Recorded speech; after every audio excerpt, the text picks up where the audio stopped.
Fais attention à qui te conseille. Faisons attention à tout ce qui rentre dans nos oreilles parce que tout conseil qu'on peut nous donner, qu'on peut nous prodiguer ne veut pas forcément notre bonheur. Parfois même certains conseils sont pour notre malheur et peuvent même être pour notre mort.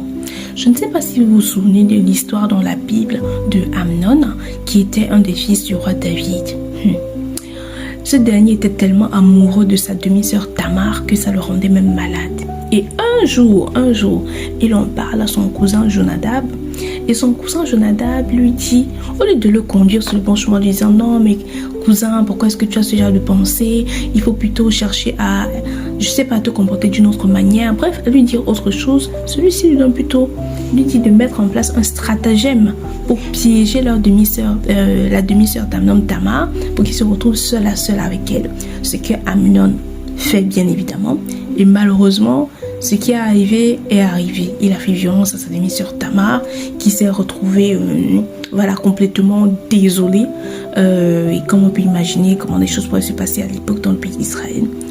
Et malheureusement, l'histoire n'est pas finie là. L'histoire continue, les années passent, 2 ans passent. Et qu'est-ce qu'il en suit? Tamar avait son demi-frère qui s'appelait Absalom. Et ce dernier, par souci de venger sa demi-sœur, il a laissé le temps passer. Il a gardé sa colère au chaud. Et 2 ans plus tard, il a fait tuer son frère. Il a tué son demi-frère.